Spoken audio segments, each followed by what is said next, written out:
Hello, everyone. Welcome and thank you for joining us for today's Seed Talk, Collaborations and Partnerships in Food-Based Community Education. My name is Adia Zeman-Tice, and I am a program manager here at Seed Coalition. Seed Coalition is the largest regional coalition of higher education institutions in the Midwest, and our goal is to strengthen the capacity of our member institutions to fulfill the public purpose of higher education. You can learn more about Seed Coalition on our website and stay up to date with all of our offerings by subscribing to our email list. I promise we do not bombard, we do not abuse our email list, but it is the best way to stay up to date with our program offerings. And my colleague Rob will be dropping those couple of links in the chat. So thanks again for sharing your time with us today. And now it is my pleasure to turn things over to Dan Trudeau, who will facilitate and kick off our event today. Dan is one of the authors of Gleanings from the Field, as well as a professor in the geography department at Macalester College. So Dan, take it away. Fantastic. Thanks so much for the invitation for us to share this work, and really appreciate the encouragement and support from everyone at Seed Coalition to make this possible. So my name is Dan Trudeau. We are here to hear from several contributors to this recently published book, Gleanings from the Field, which focuses on food security, resilience, and experiential learning. And we'll be providing some in-depth view of several of the contributions from folks to that book. All right. I just need to adjust my screen to see everyone. Okay, so I wanted to give you some bit of an introduction to, there we go. I wanted to give you some bit of an introduction to what this book is about and to frame some of the conversation that we will have with our contributors today.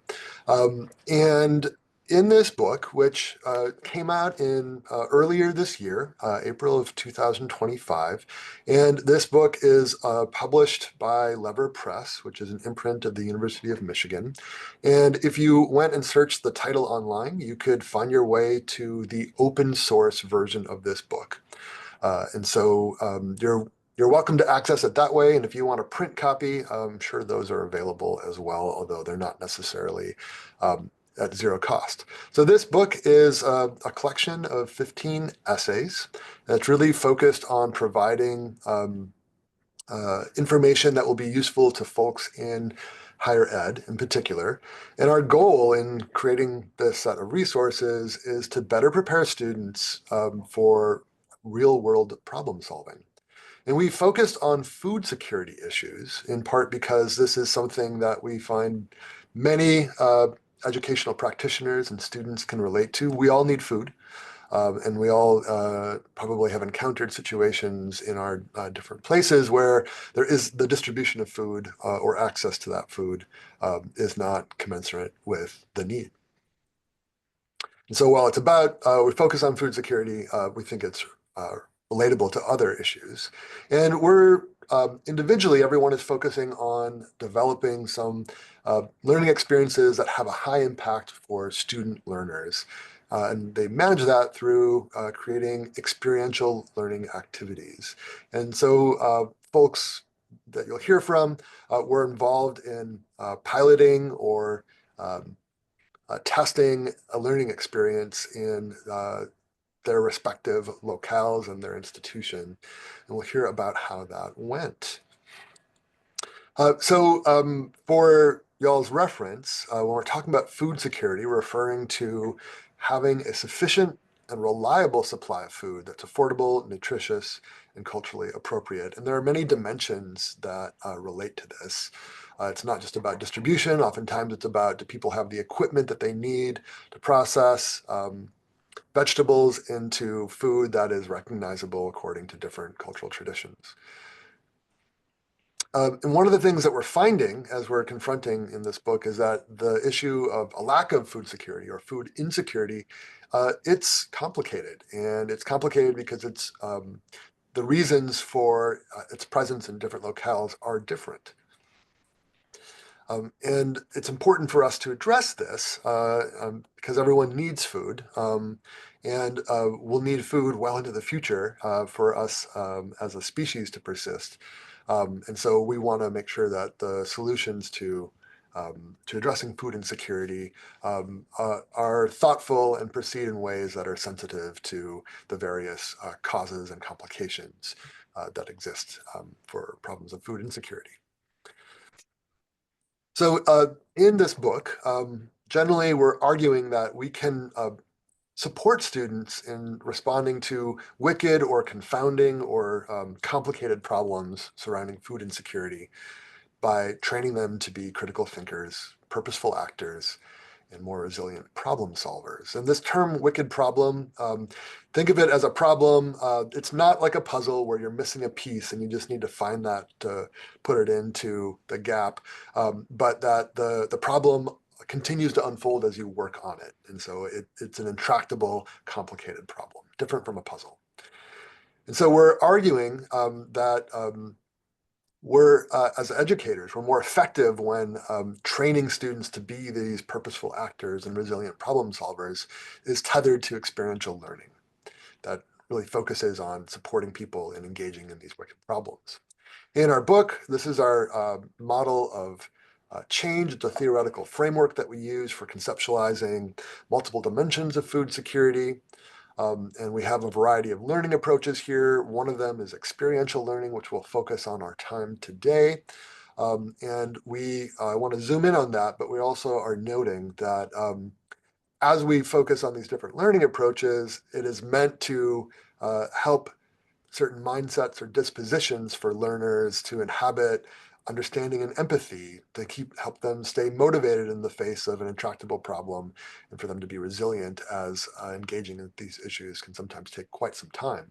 And the last that I want to mention here before I hand it over to my fellow collaborators on the book is that we think of experiential learning as a process. It's not a one and done kind of activity that folks have in the classroom, but that there's a long-term proposition that is really about relationships that students have with each other, the students have with their instructor, and that the class, the instructor, and students may have with community organizations or members of the community outside of the immediate course experience. And I'm taking this from one of our contributors, Paul Shadowald. He wrote about this in chapter 2. It's a great chapter. And so I encourage you to take a look at it as he unpacks all of these points. But if we think about experiential learning as a process, it's important to think about several different points. So identifying what are the learning goals for having experiential learning in the first place, to prioritize those goals and the values that instructors have for having experiential learning as part of the course.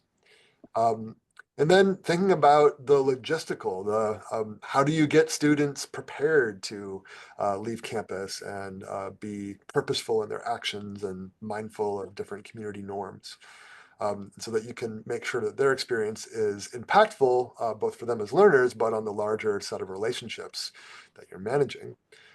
You want to also just think about what are the existing resources on campus that can assist with this. That might be other people, that could be resources that might assist with the logistics, getting people to places in the right time. And this may involve that some adaptation or improvisation for people to fill in different roles as you are engaged in this learning process. In all cases, Paul Shadowald, who notified us of these different points, is really emphasizing that you want to think about the context where you're operating, and to really privilege that as an important part of the experience, driving the experiences that people have and to be attentive to it. Experiential learning isn't a high impact activity unless you reflect on it. And so understanding and engaging context is really important for that. In all of this, you want to make sure that you are planting seeds that can continue to grow and thrive. And so you want to build relationships so that the next class could do this again, or the activity could iterate into a subsequent class so that it can build on what has been started. Or even think about how do you end an activity so that people have a sense of closure. And then this is all about learning. And so you want to make sure that you're attentive to this as a cyclical process that may happen again. So as you orient people to experiential learning, you want to help them reflect on what's its purpose, what is their experience like, and also what's the knowledge that they're taking from it. So with that as a framework for thinking about experiential learning, connecting people to learning about food insecurity or fostering food security, I want to hand it off to my colleague, Bill Moseley, who will talk about his contribution to the book.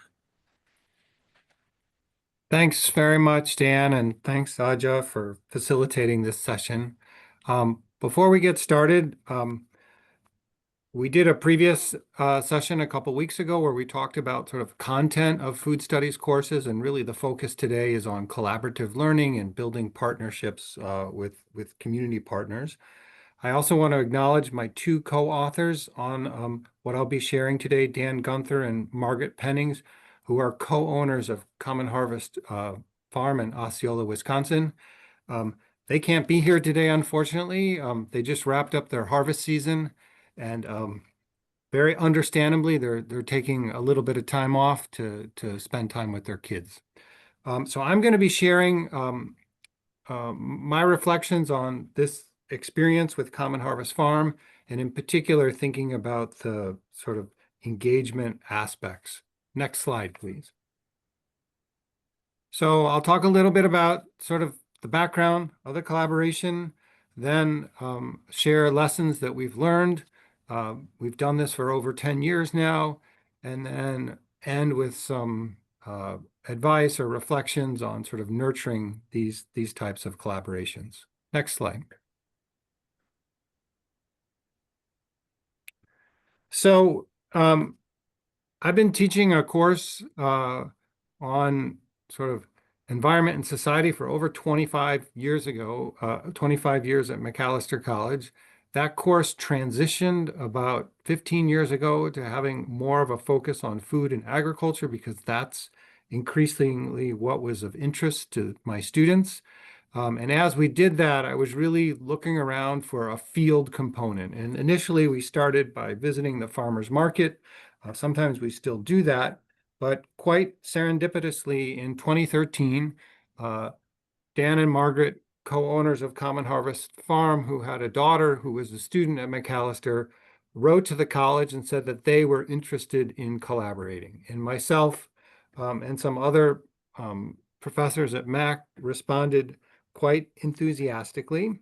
Common Harvest Farm is about 50 miles from Macalester. It's near Osceola in northwest Wisconsin. The farm was started in 1989. Dan and Margaret actually didn't grow up on farms, but they come from rural backgrounds. Dan's father was an agronomist. He grew up in Idaho. And Margaret's from southwestern Minnesota, and her father was a large animal veterinarian. So they had a lot of experience in rural areas, but this was their first approach to farming. The farm is based on community-supported agriculture, also known as subscription farming. I assume many of you are familiar with this model, but if you're not, basically, people buy a share of the farm. You pay a certain amount of money up front or in different portions over the course of the growing season, and then every week you get a box of produce. And so my students have started visiting the farm. The way we kind of set up the trip has evolved over time. Now what we do is we start with a bus tour of the area that's narrated by Dan. Oftentimes we visit a different farm for contrast, say like a large corn and soybean farm. Then we end up at Dan and Margaret's farm. Typically we do lunch there. We spend some time learning about CSA operations, visiting the warehouse, thinking about the logistics, and then we spend time out in the farm fields visiting, seeing the various things that they're growing. And we build in some reflection time as well. Next slide. So students, you can read these quotes. They respond to this very enthusiastically about how important the field trip is to them, how much they learn, how much, how valuable it is to see things firsthand. Next slide, please. So in terms of lesson learned, what I've learned over time is that some farmers are very passionate. They have a lot to share. Others are more quiet, and you kind of, as a faculty member, you need to be able to facilitate those types of discussions. It's really nice if you can swing it to have a meal out at the farm. Students really appreciate that. Sometimes the weather can be inclement, so if you can figure out an indoor mating space, that could be good. I'm always tempted to overschedule, but you need to be cautious about doing that. And if you have a community engagement office, at your college or university, they can be really helpful in terms of getting the logistics done. Next slide, please. So we've learned that oftentimes fall is a better time. Spring in the upper Midwest, sometimes you can have snow until April. So if you come in the fall, there's lots to see. It's harvest time. I really encourage you to think about what's unique about your particular area, what kind of farming is happening in that area, and to give students a sense of, if it's dominated by corn and soybeans, that should be clear, but then we have these other types of smaller farmers. So I like to visit more than one farm to get that contrast. It's always good to have a backup plan. I have in the spring been snowed out, and so we had to make other arrangements. And I think it's important to recognize that a lot of students, this may be the first time that they've been out to a farm. Next slide, please. So I think it's really important to sort of make this sustainable, that you compensate the farmer, you honor their time. Think about how far the farm is away. You don't want to spend all your time in a bus. In my case, the students have research projects, and we develop the research questions with the farmers. You also have to be sensitive to people's workloads. So in the fall, it's harvest time, and you need to work with the farmer so that you're not creating problems for them. Next slide. So this is really from Dan and Margaret, them reflecting on the benefits to them. I think they have found it, very valuable to be able to share their knowledge with my students. This is different than sort of scientific knowledge that we get at most colleges and universities. This is really experiential learning. It's a different form, but very important form of knowledge. Small farms, CSA farms need interns in the summer, so it's been a valuable source of interns for them. Some of my students have actually become CSA members. I also think it gives farmers an opportunity to share their thoughts and insights with another community. It helps break up the isolation, and I think it bridges this sort of rural-urban gap. Next slide. So for students, and I got 30 seconds left here, but increasingly, most of our students come from suburban and urban areas. Many of them have never been to a rural area. They have a lot of stereotypes about rural areas. They have no idea how their food is produced. And oftentimes international students, they've mostly been in cities in the US, and they have not been out to rural areas. So this is really important for sort of bridging the rural-urban divide. And I think the experiential learning component, not just learning about, soil science, but bending over and touching the soil, that really resonates and sticks in the minds of our students. Thank you very much. Fantastic. Thanks so much, Bill. We're going to transition to a presentation from another book contributor, Jesse McClelland. Thank you all very much. Another geographer. We can't all be perfect. We just do our best. Thanks to Adia, of course, the whole team putting this together today, the Seed Talk. And thanks, of course, to our editors, Dan, Bill, and Paul, for all the work in refining the approach and keeping us moving. So my name is Jesse, and I'm going to speak for a few minutes about the 6th chapter in the book, which is called Pedagogy for a Public Geography of Poor Farms. And this is based on my time a few years back when I was visiting at Macalester College in the Department of Geography. Next slide, please. So just to start off with another round of thanks to my excellent students at Macalester, who not only, let's say, guided the work with their interests and skills and various academic backgrounds, since this has the model I'm describing today has a lot to do with choice of students and interests of students. They also provided me with a lot of feedback in one-on-ones, in meetings throughout the term, and then finally through course feedback, whether informal or anonymous and official. And so I reflected on this a good deal in preparing the text for the chapter. If you wanted to see the presentations that resulted from these two course offerings, you can check them out at this small website I maintain, poorfarmgeography.net. And you can see photos here of people on the day of their public presentations at local libraries. So next slide, please, Dan.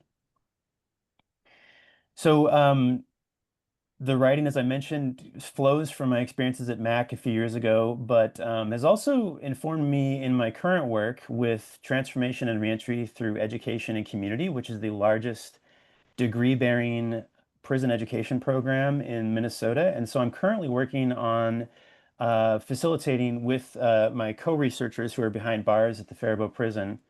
I'm working with them on a study of the Rice County Poor Farm. So right across the town of Faribault from the current prison location is the now former grounds of the Rice County Poor Farm. So I've had a little opportunity to think through this, but I'm not going to speak about the current work today. Just to note that, like a lot of what I'm going to say today, and I think what we're talking about as sort of small liberal arts college environments of one sort or another, maybe medium size, we can say too. There are particular conditions that enable certain opportunities. So I just think it's important to think about kind of material dimensions of what the work is. Maybe some of these partnerships are semesters long, years long, as Bill was kind of mentioning. What can you do in a span of 14 weeks that's actually significant to students, that actually plays on these themes of resilience? An opportunity for people to really get to know, in our case, a public audience, like what can really be achieved. So grounding it in this sort of way. I benefited while working at Mac from having small groups. The curriculum allows for that sort of thing, really small groups of students that had some methods training and were fairly advanced in their work and were coming at this from pretty creative perspectives. But it also helps to have a little bit of funding for field trips, access to vans. And then as people in this group, the attendees today might think about their own home communities, you might be really close to a former poor farm site without even knowing it. So proximity for the purpose of a field trip is really important. Next slide, Dan. Thank you. So the big question a lot of people ask today, because we're kind of 2 or 3 generations separated from this residential institution, what were poor farms? These derived from European almshouses and workhouses, and in interesting ways kind of drew together expressions of community-based care and also coercive, punitive elements that are also common throughout the history of U.S. residential institutions. Like a lot of other kinds of residential institutions, these concentrated and confined populations of poor and highly vulnerable people, hungry people, elderly people, ill and disabled people, women-fronted households that brought children into the equation. There was, in many of the cases of, certainly in Minnesota and others, there was a high proportion of people that were in these who were first-generation immigrants. And so we see a kind of a diverse clustering of different kind of population segments in an institution like this, because basically these are all the people who fell outside of conventional employment opportunities. Indeed, many of them having had bodies that were broken down from a life of hard manual work. Not necessarily, though, coming from farming backgrounds. Food production and consumption were really central to this model, both as a cost-saving measure and then a little bit more abstractly as a means of sort of showing moral comportment with virtues of work to the community. And this was particularly profound in the US Northeast.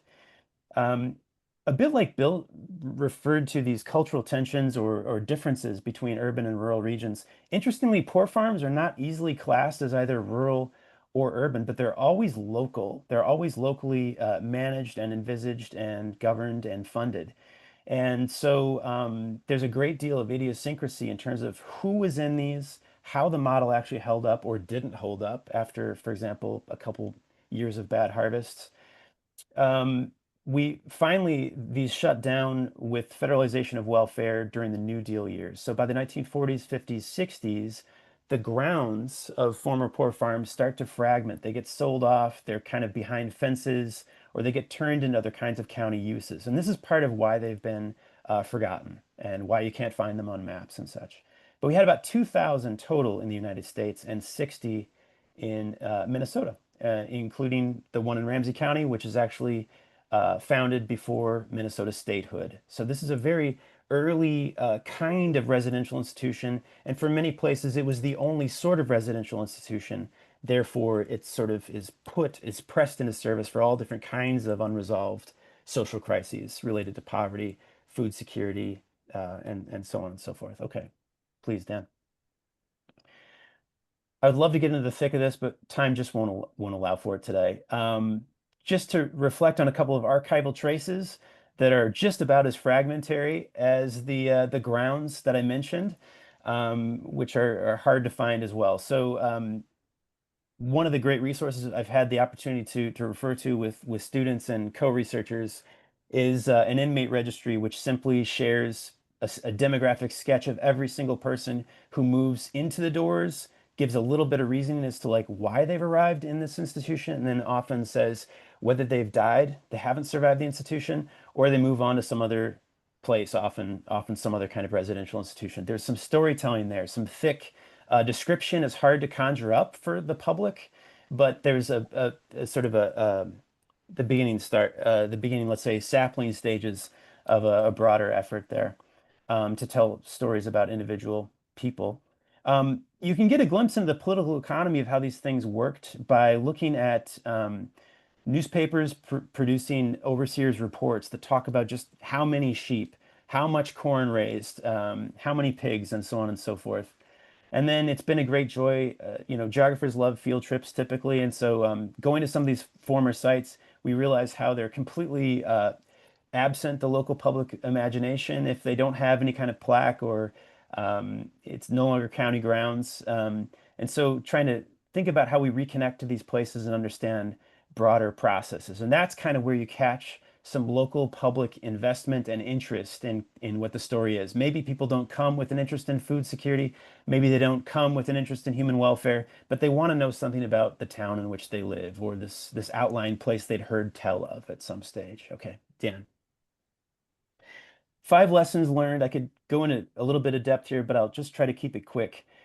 Crucial to this work is, for me, thinking about how to create dialogues with the public and getting students to think about how they can apply these research skills, their curiosities, their critiques of how social relations in this society really are, and how to focus those in strategic ways and gear them towards dialogue with the public and telling these kind of public stories about public institutions and the broader public situation of the themes that we're concerned in. This requires, in turn, a lot of attention to how you'd build trust for a functioning group project. What's the boundary between individual efforts and how can that be measured? How can people collaborate productively?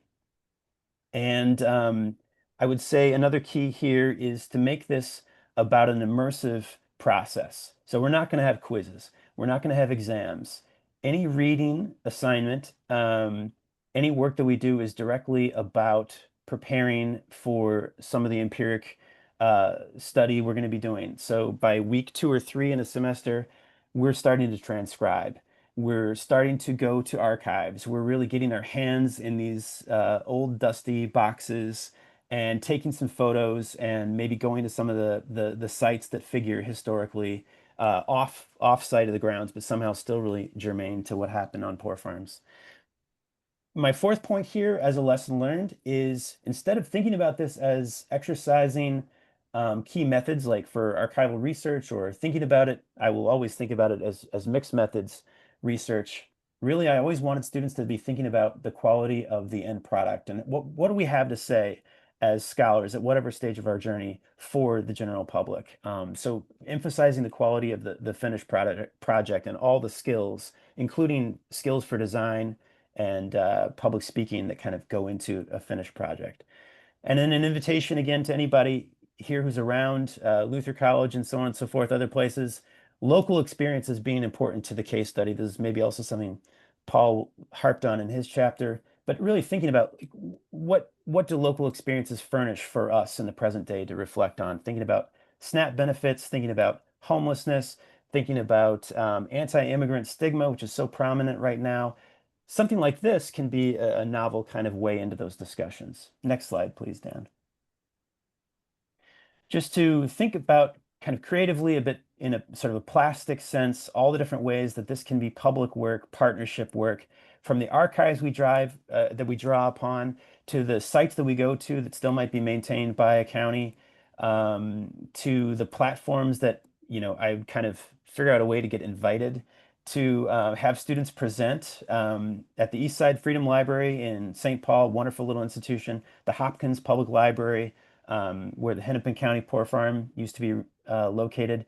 This was always kind of a point of contact that really was an opportunity for students to use some of their skills in a public-facing light. And then starting to come full circle, how can outcomes of these sorts of projects be publicly archived and still made discoverable long after the presentation has been made? And I'll just close with this final slide, Dan, if you would.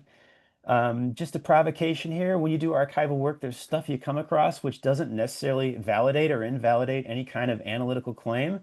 And this one has been irksome to me before I even started working in Faribault, because on the one hand, maybe it sort of celebrates the fact that this institution was not trying to rehabilitate or turn people out.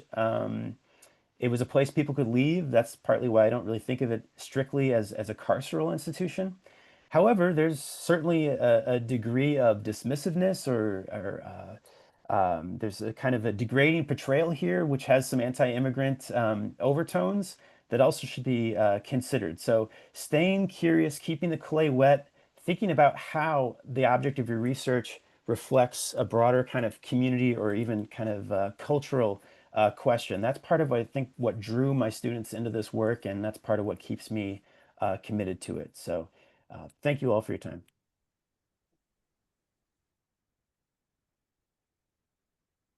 All right, so we will, thanks so much, Jesse. We will transition to hearing from Sophie and Jennifer.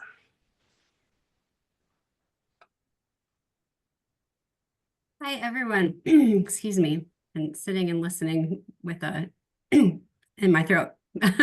Really nice to be here with you all today. Thank you to ADIA and to Seed Coalition for hosting this event, and to Dan, Bill, and Paul for your leadership in the book project. Jennifer and I are authors on 2 different chapters in this book, chapters 7 and 8. We'll be talking more about 7 today, but as we introduce ourselves, we kind of wanted to mention both chapters. So the chapter we'll be talking about today is called Supporting Students with Dignity, Belonging, and Social Justice Learning in the First Year Experience. And it was co-authored by this lovely team of people you see photographed on the left-hand side of the slide. The 2 primary authors were students at St. Catherine University at the time. They've now both graduated, Ren Kildee and Molly Pearson. And then also Zach Ludwig, our former campus minister, was an author with me, and I'm the director for the Center of Community Work and Learning at St. Kate's.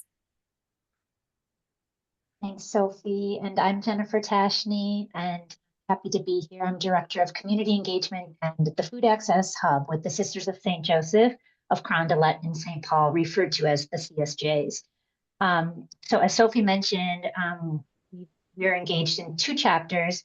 Both of the chapters really highlight models of agency in food security. For chapter 8, the chapter we're not going to be discussing, I was a part of that project with my co-writers, Valentine Kadia and Susie Keefe. The 3 of us are co-founders of the Cross-Campus Food Access Coalition, which is a collaborative sharing best practices in addressing campus food insecurity through direct service, research, and advocacy. So Valentine was the lead author there, and that chapter focuses on land school efforts that bring both agency and care ethic. Check that out. But today we're going to focus on chapter 7 and really looking at the partnerships. So I'm an off-campus or campus adjacent partner with the Sisters of St. Joseph, who are the founders of St. Kate. And so Sophie and I are going to talk about our 20-year-old partnership around food justice. Next slide.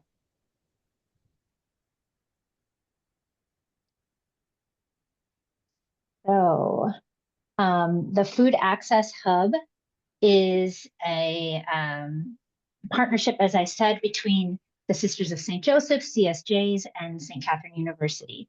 And the hub includes our food shelf, community gardens, and sustainability projects. And this is on the Sisters grounds, again, adjacent to. And in this, we build community and resilience through nutritious food. Next slide. So our long history goes back to 2005, and I'll just do a brief run through this history because the Sisters started community gardens in 2005, and from the very beginning, community work and learning was our partner, bringing interns and community engaged learning into the garden. And so because of years of that collaboration, a student group rose up in 2011, the St. Kate's Food Justice Coalition, which broadened programming and advocacy for food justice work. And then in 2013, a history professor's oral history project on campus homelessness highlighted campus food insecurity for the first time. And so that professor, Louise Edwards Simpson in the red jacket, she pulled together students, faculty, staff, and CSJ partners to really figure out how to address this issue. So we started by bolstering campus garden spaces with those garden beds there. The Sisters already had gardens on our campus, but the university campus gardens were minimal. So we started with that. And then in 2017, really decided we needed to create a food resource on campus. And at that time, the university leadership was not willing to have the food shelf on campus. There wasn't space. So we decided to host the food shelf on the Sisters ground. Then in COVID, our team of student interns and volunteer staff members from the university and faculty and CSJ staff, we really just dug in and rolled up our sleeves, and we scaled up in COVID because we could get free food and we could get more space. And so our distribution, we did curbside pickup to students, but then we also started serving clients at St. Mary's Health Clinic, which is a healthcare for folks that don't have insurance. And so in all of this, our team really has sustained this food resource now since 2017. This is a look at our Food Access Hub. Next slide. And so what it looks like as far as operations is we have a food resource twice a month, and we have garden nights throughout the season every Tuesday night.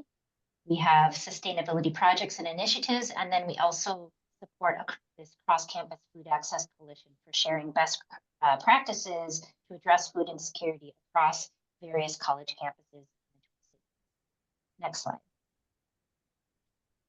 So just a bit about impact. In 2024, we distributed 38,500 pounds of food and personal care items to the St. Kate community, and about 20% of that is food that we rescued or grew ourselves. And so that is a bit about what the resource looks like, and Sophie's going to talk more about the partnership. Next slide.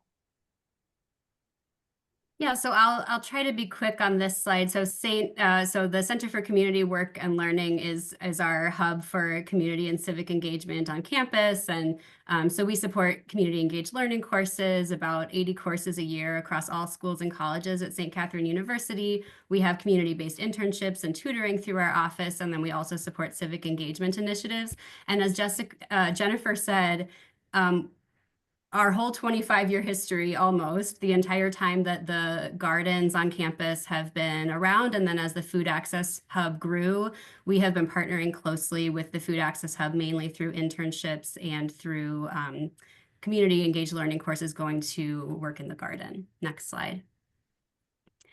But in the spring of 2022, as we were planning for the 22-23 school year, we were approached by our director of the core curriculum with a big and exciting and intimidating idea that then we brought to Jennifer at the Food Access Hub, which was to embed community engaged learning into every section of our first year course.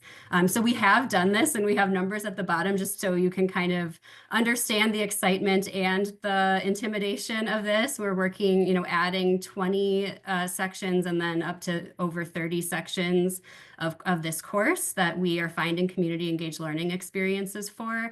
And we were excited because it was such a great opportunity to bring community engaged learning to students their very first year, give them an exposure to that high impact practice, and because it fits so well with the learning objectives of this course, the Reflective Women, which are justice, knowledge, skills, and leadership, and you can read a little bit more about that. But we were really, trying to think strategically about what partners would be appropriate for this large scale growth of community engaged learning. And so we were really thinking about who are our partners who we've been working with for a long time, and also who are close and accessible to our campus so that students can get there and do this one-time community engaged learning experience. So I brought this idea to Jennifer we have a monthly St. Kate's CSJ meeting, and I mentioned this to her. And how did you feel? So, to be honest, at first, because the operations of our Food Access Hub are pretty labor intensive, and just keeping that going takes a lot of energy. So when the idea came up, I was a little overwhelmed at first to think about that many students coming in and how that would actually have a positive impact on the operations. However, we really value engagement with students, and we all have this longstanding partnership, and we know that having students in leadership positions in our operations is what makes our service and our product so relevant and helpful, and it's what creates agency in this whole thing, having students involved in the work. So a little overwhelmed, but open. But I think what I was really clear about is this is wonderful. If we can make this happen, and if your office can figure out the logistics, then we're on board. Next slide, please. So we worked together to develop this new model of engaging together. We knew that it would not be possible or helpful to the Food Access Hub to have multiple sections of this class going into the garden and gardening. That just wasn't a need of theirs. And what they really needed was help with operations. And so we needed to find a way to bring our students to the Food Access Hub so they could be helping with those food deliveries, with the food shelf days, et cetera. And so stay on that. We're almost, no, that's the slide. Thank you, Dan. Yep, co-designing a model of engagement. So we thought together, and we came up with this idea that of adopting the Food Access Hub. So what we have been doing for the last 4 years this fall, is that so they work with 6 sections, and each section of the Reflective Woman, when they work with them, will spend 2 weeks where they adopt the Food Access Hub. And during that time, each student will go once to either work in the food shelf, help with a delivery day, or work in the garden, in the public community garden on a regular garden night. And we've had students help design a preference form that our student workers screen and assign shifts based on students' preferences. And then we embed it with reflection on both sides. So I think we need to finish up, but just to the last slide so we can say a couple words about impact. Jennifer, do you want to talk just about the increased traffic to the Food Access Hub that's happened during this time? Yeah. So we were able to give orientation to these classes once, and then the students come to the various operational sites.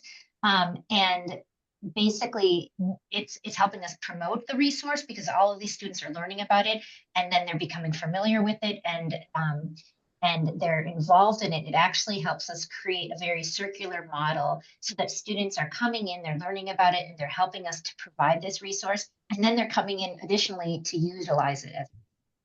So it's just been fabulous for promotion and engagement and increasing that agency all around Yeah. And then we've just found that it's really been meaningful both for the reflective woman students, the first year students, and for the students who are involved as interns, and as student workers in my office who are supporting this work. So we have some quotes from the bottom of surveys we've done of students of the way that they're feeling more empowered to address issues of food insecurity, and then also photos of our wonderful student leaders who have helped in this work. Thank you. Thank you. Thanks so much. Really appreciate you bringing our attention to that work. And then we'll transfer to our final speaker today in the panel, Vanessa. Hi, I'm Vanessa Preast. I'm the Associate Director of the Center for Teaching, Learning, and Assessment at Grinnell College. My job involves some faculty development, so some of the projects I did or involve faculty development things and also things I've done in the community with some overlap for more direct student involvement. And so I'm going to be focusing less on the projects themselves, but more of like, how those came to be and the relationship building part of it. Feel free to do the next slide. So the first one I'm going to talk about is a workshop that I called Assessing Cookies. And so this was inviting faculty and staff to the teaching kitchen run by Todd Armstrong and David Stanley. Where they could bake and decorate cookies, and they could and they would be engaged in this hands-on activity, and I would teach them about rubrics for assessment. And so then they used the rubrics that we were creating together to assess the cookies that they were making and baking. And the point of this was to have a fun way to design rubrics and to learn about how they could use rubrics in their class. And so this was possible due to the work of Todd Armstrong and David Stanley with the Global Kitchen.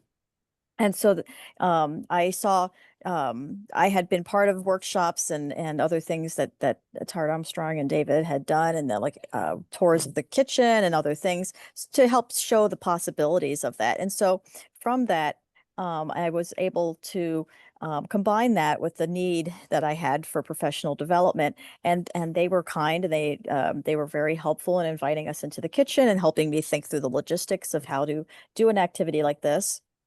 I pitched the idea to the associate dean at the time, who was in charge of assessment, and she thought the idea was fun and was willing to provide the funding for this.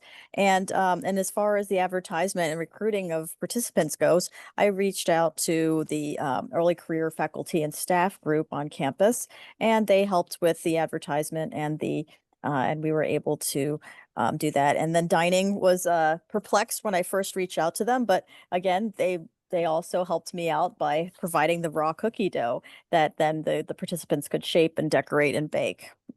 So next slide, please. So then the next project is something I call the Community Cookbook, and this was meant to build intercultural skills and showcase diversity within our community. And on the surface, it looked like we were just collecting recipes, but really what this was intended to do is to encourage people to share their stories with each other so that folks could appreciate the diversity in our community. I had envisioned this during a time, when I was noticing increasing divides between people, and I was trying to figure out what is something that we all share that we could use as a foundation to talk about our similarities and our differences, and food seemed to be a good way of doing that. And so in the short storytelling, there's some amazing stories that came out. For example, one participant shared a story about eating mustard sandwiches when she was growing up because she was homeless and poor, but now that she's in a more stable condition as an adult, she has a chili recipe that she's really that's close to her heart because she developed herself. And so these foods represented the phases of her life journey, and it was an intimate exploration of poverty and family dysfunction and illness and her faith journeys and making a new start in life. And so the way this came about is I was already volunteering with Community Support for Immigrants, COSI, and this is a organization in town. And so when I pitched it to the group, they were intrigued and they were willing to fund it. They provided money that would be for the eventual publishing, as well as they provided $20 Walmart gift cards that I could use to compensate those who were going to give their who were going to share their stories, because we struggled with how to not make this an extractive experience. And there's probably still more discussion there, but that was one way we went about it. And so then we started trying to identify people. Who do we talk to? That ended up mostly being me. It's like, who do I find interesting and just want to learn more about? And so, there was like a blue-haired person that was going to my church, and so I was like, I want to know more about her. And so that's how I ended up meeting person who's now a relatively close friend, and she shared that was the story that I learned from her. I was amazing how open people will be if you just invite them in, and how generous they could potentially be in that. I made Argentinian empanadas in the home of another church member, and then she helped to get she told me about another person I should talk to, and so that kind of got the chain going. I talked to an artist for whom nachos were an important part of both their professional, they have even a painting of nachos. And I talked to the rabbi who, talked about what Shabbat meant. So this was a very important activity for us. Okay, so next.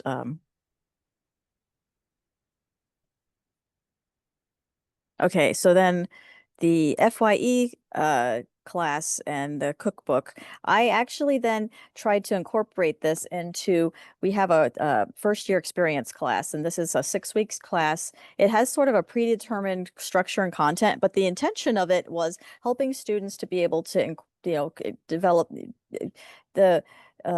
build relationships. It's part about, building the culture. And so I was able to work with the leaders of this course. And so they were very supportive in helping me figure out, how can I integrate the cookbook idea into this 6 week course. And so if you go to the next slide, the students we had a printed cookbook, but then we also, again, the last day of the class, we were in the kitchen, and the students their project was to present a meal, menu, or food-related ritual that incorporated all of their team members' identities. And so the students really enjoyed that. Again, the Global Kitchen team was amazing help there. And then next slide, please. And then another one was the Earth Week, 36 questions for love. And so I was a member of the Eco Campus group, which is led by a staff member and a faculty member. And when we were coming to the point where we were Earth Week, and we were like, well, what activities should we be doing on campus? And I had recently read an article about the 36 questions for civic love, which was from the National Public Housing Museum, and I wanted to give that a try, and they were just totally open to, well, sure, let's do that as a Earth Week activity. And so I collaborated with them, and they were provided the funding, and then we did some brainstorming, and another person in the careers, life and service on campus. They are involved with connecting students with service activities and various in the community and so forth. And so he was a really good partner. So we planned this all, together with a lot of help from Ryan Solomon. Some folks they reached out to the community members, other folks were able to bring the students, and we were able to bring the students and the community together. We had a dinner, and then we paired the students up with community members, and they engaged in this 45-minute guided sharing activity. And folks were really positive about it, and they wanted to be able to do it again. And so if you want to go to the next slide. So these are a few of the things that I consider to be my principles for success. So don't assume, share the goal and the vision, and invite people to shape the vision and to participate in the vision. Be genuinely curious about other people and listen to them. Enthusiastically participate and support others' activities. I mean, I find out about what kinds of gaps there are by participating in other people's activities. And I also find that they're so appreciative that people are coming that they're often wanting to, be supportive in return. I mean, I'm not trying to do it just for that, but I mean, it ends up being a nice side benefit. Don't be afraid to ask directly for what you want. Go up to the person you don't know and say, hey, would this be something you'd want to be part of, and and try and experiment. Work from strengths. I mean, something that maybe is a occupational hazard is I do notice like what people's strengths and weaknesses are, and I try and like give everybody an opportunity to plug into things. If I can give them hey, you're really good at this, would you be interested in doing this piece of this thing that's happening? And make sure to honor contributions, whether they're large or small, because they all are important to the ultimate success. And a thing that I find important is not to rush. I find it much better to plan something well from the start and not be trying to like fix all the stuff later on as one goes on. Nothing's ever perfect, but more planning at the start. Kind of a general attitude of doing with people rather than doing to or for them. And always try and keep things as a win-win whenever possible, regardless of what the role is that the individuals have within the project. And then, just keeping in mind that opportunities for collaboration are everywhere. And I'm often seeing, I was like, oh wow, every time there's a problem, it's an opportunity for like, how do we come up with creative solutions?